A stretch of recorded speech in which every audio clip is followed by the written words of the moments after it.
Hey everyone, it's Jeff and Stephanie Ryder with your monthly real estate update. I cannot believe it's October. It's beautiful, but man, we're finally getting some cold weather. Yeah, really cold. It is actually 50 degrees right now in the middle of the day. The leaves are changing color though. It's beautiful. It's so beautiful. We hope you're out enjoying the leaves changing Absolutely. color. Hey, we got some interesting stuff for you coming up, but I want to start, first of all, with just a little teaser. Houses aren't selling like they were. We all know that, okay? However, it's interesting to know that 77% of all homes selling are being sold by a particular group. We're going to get to that in a minute.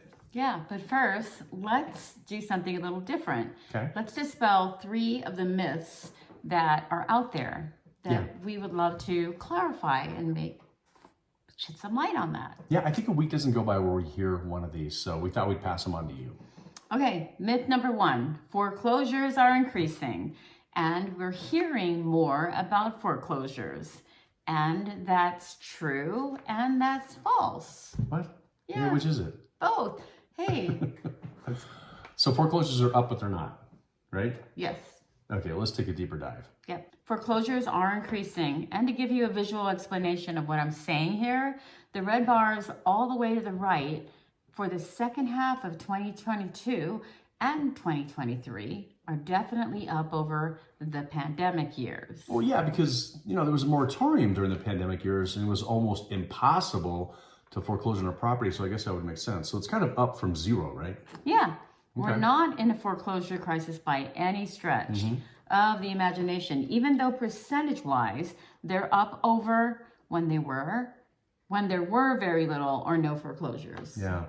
I hear that, but I tell you what I think I hear more often is that we still might have a real estate market like we did in 2020 or 2008. What is that? 2008, Yes. right? Anyway, I think most people know that's probably not going to happen, but we still hear about it. So let's dispel that real quick. Wall Street Journal. Home prices aren't falling anymore. That's what they're saying. The surprisingly quick recovery suggests that the residential real estate downturn is turning out to be shorter and shallower than the housing economists expected after mortgage rates soared last year. I think that's absolutely true. And, we had all kinds of experts. I remember this. Do you remember this a year ago?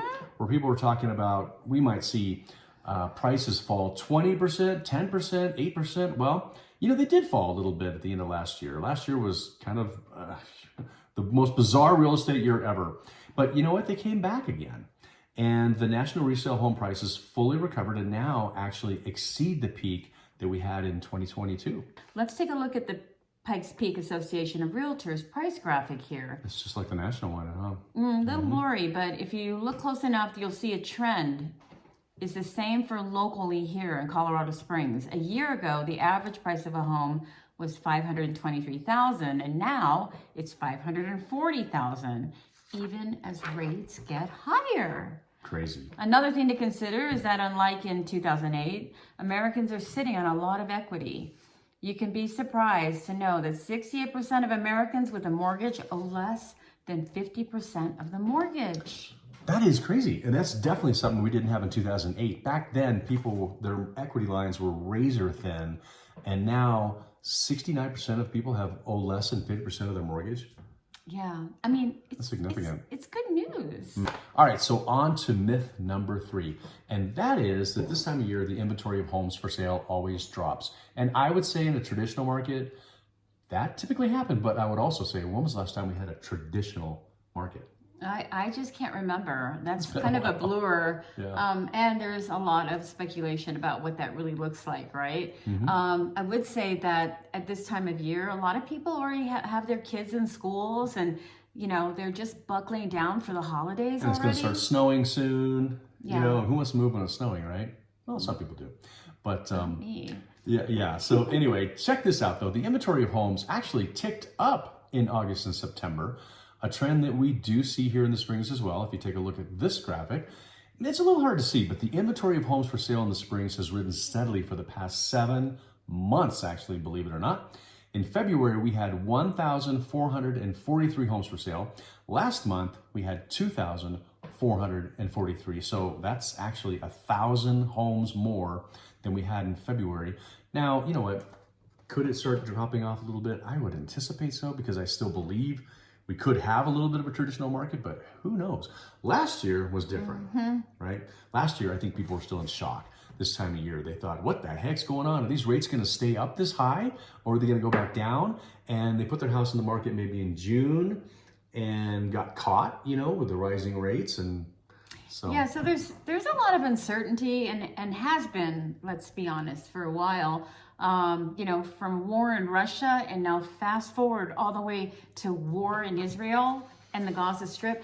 All of these international economic factors play a huge role on the Feds and their decisions on rates, and then unemployment, recession, all of that. Yeah. And so you really have to pay close attention to what's happening, and I think that's helpful. Just be careful. If you have any questions, call us. There's a lot of uncertainty out there, but like I said at the beginning of the video, there is this one group of people.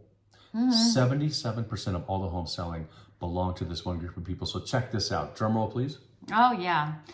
This was surprising. Empty nesters actually are the ones who are selling. Yeah. They are a majority of the group of sellers right now.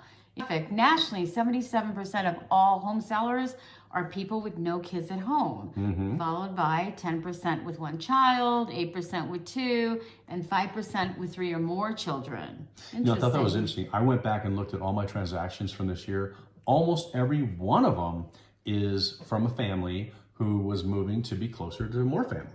So I think that's something that came out of the pandemic, perhaps. People were really worried about being cut off from their families and spending more time at home and things like that. So I don't know. Yeah, a lot of the thoughts and behaviors of all of us come from what the effects of the pandemic did, to all of us. And life gets a little bit scary in a situation like that, where we're talking about a sickness and an illness and an outbreak. And so you want to be near family. I think that's important. So absolutely.